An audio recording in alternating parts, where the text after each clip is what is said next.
سلامونه. درنو لیدونکو، نن درته د هرمز تنګي په ارزښت باندې خبرې کوم چې د امریکای متحده ایالاتونو ایران ته 15 ورځې وخت ورکړی ترڅو د هرمز تنګی چې ده د خلاص کی د تیلو د بیړیو په وړاندې که خلاص نه کی برید وکړي. اوس خبرې روانې دي. دا تنګی چې ده د فارس خلیج د تاسې چې ګوري 100% کې د نړۍ انرژي چې ده له دې لارې د دې تنګي له لارې نه نړۍ ته ځي. داسې راځي سرې بحیرې کې مدیترانې ته اروپا ته ځي او همداسې د هند سمندر له لارې نه کښته ځي د ختیځې اسیا کې چین، جاپان، جنوبي کوریا او ورسره تړلو نورو هیوادونو یا اقتصادونو ته. اوس د فارس خلیج چې ده د دې په څنډو کې چې دي تیل او ګاز دي. د ایران هم د فارس خلیج یعنی د ایران په غرب کې د فارس خلیج په څنډو کې چې دي تیل دي او د سعودي عربستان په ختیځ کې چې دي هم ده تیل دلته دي. په قطر کې، په بحرین کې، کویت کې او دارنګه عراق کې ټول د فارس خلیج په څنډو کې چې دي تیل دي.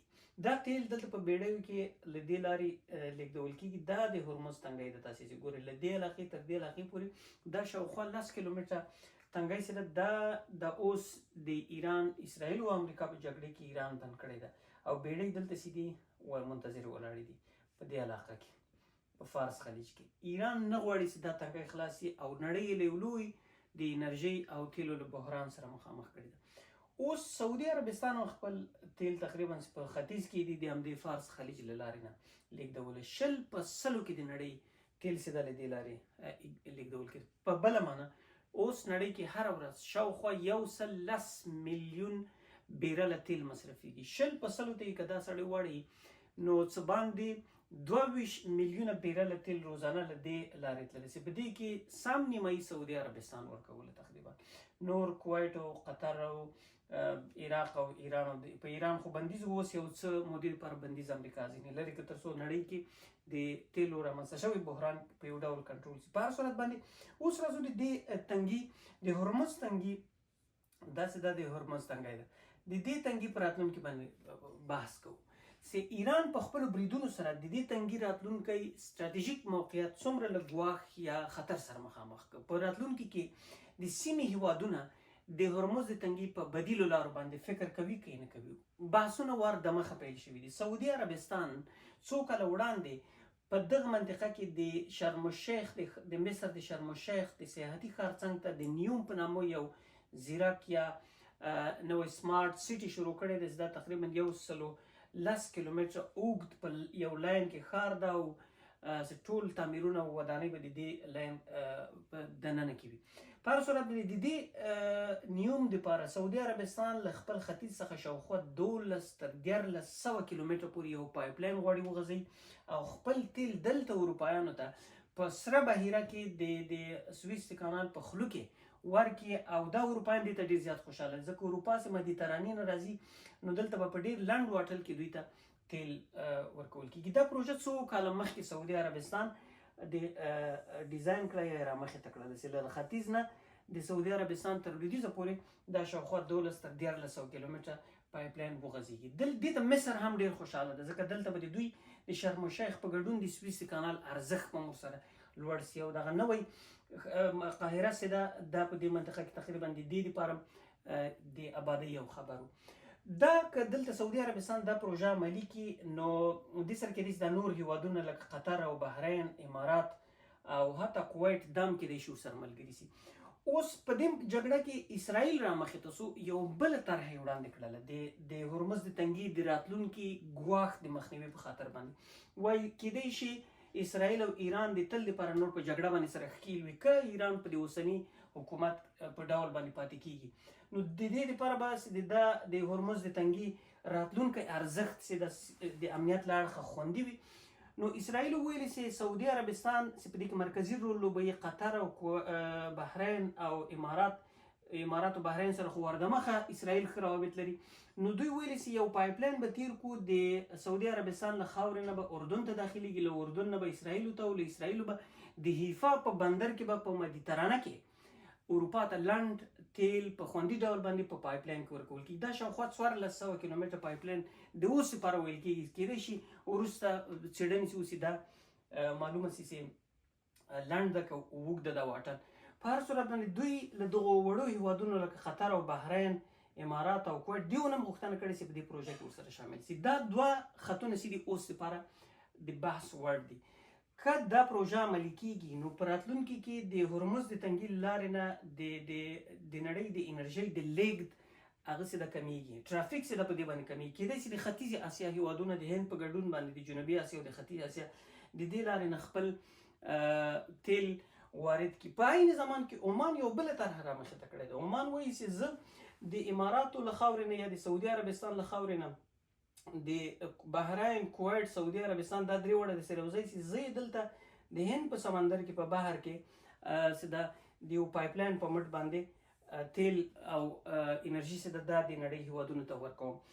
که چېرته دا جګړه لږ نوره اوږدېږي او دا د نړۍ د انرژۍ بحران ورسره اوږدېږي، کیدای شي دا پایپ لاین هم عملي شي. د ختیځې اسیا هیوادونه او د جنوبي اسیا هیوادونه کیدای شي د هرمز تنګي له راتلونکي ناخوندیتوب څخه د بچ کېدو په خاطر په دې پایپ لاین کې په دې لاره باندې سرمایه ګزاري وکړي چې هغه به د عمان له قطر او بحرین او سعودي عربستان او اماراتو له دې ټولو نه به دا پایپ لاین راځي عمان ته، له عمان نه به دلته د هند په سمندر کې د عمان د بندر کې نړۍ کشتۍ د نړیوال کشتۍ له دې نه بار کوي. خو دا ویل یو بل ګواښ سره که اروپایانو ته مخامخ هغه باب المندب ده، د یمن او د ایریتریا ترمنځ دا کم تنګی ده په سره بحیره کې.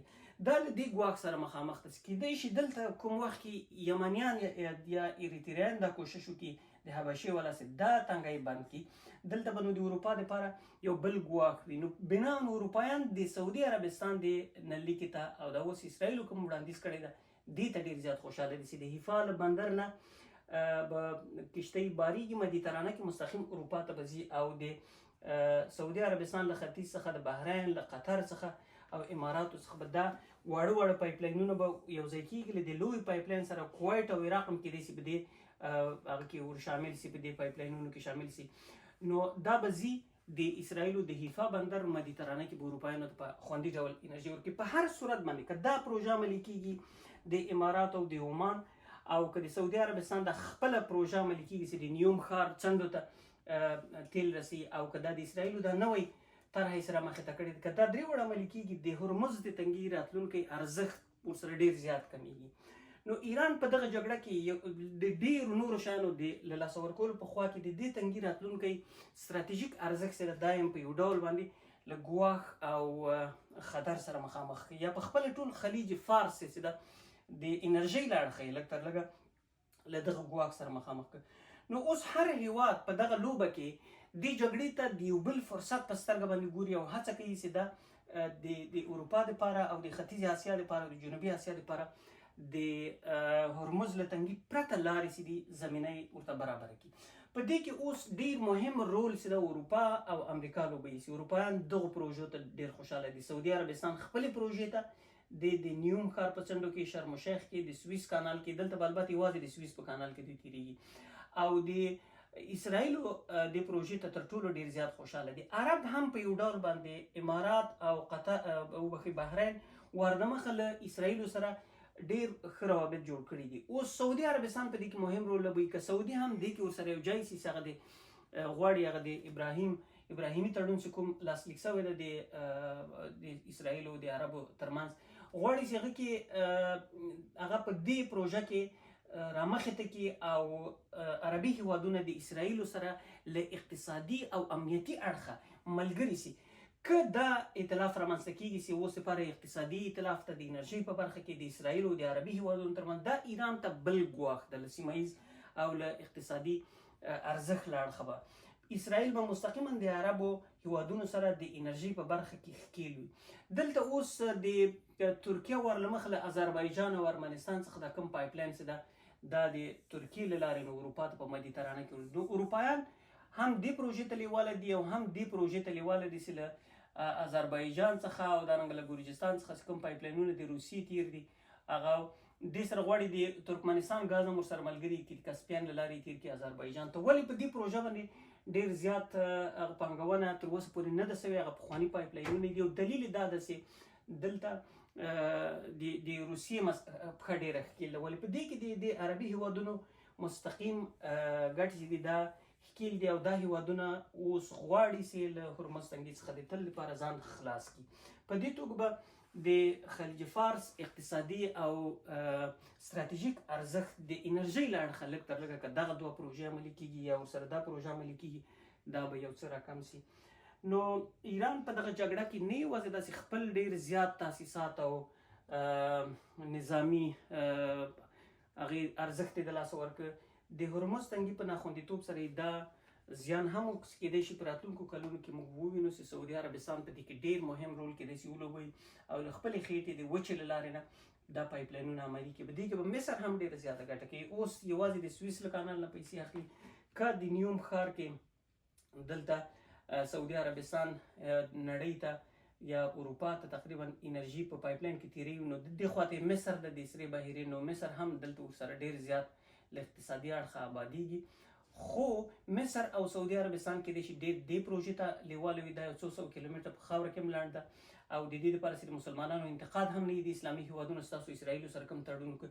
ولې اسرائیل دا اوس کوم حرکتونه کوي ښیي چې دوی د منطقې ژاندارم د قدرت ته او د دوی امنیت چې ده د ټول خلیج د عربي هیوادونو دا له اسرائیلو سره مستقیم تړلی ده او که دوی په دې پایپ لاین ورسره وتړل سو نو اسرائیل به د دې ذمه هم په غاړه اخلي چې دې منطقو یا د ټولو عربي هیوادونو امنیت هم خوندي کړي. په هر صورت باندې ایران ته دا له ستراتیژیک اړخه دا جګړه هم ډېره درنه پرېوتله.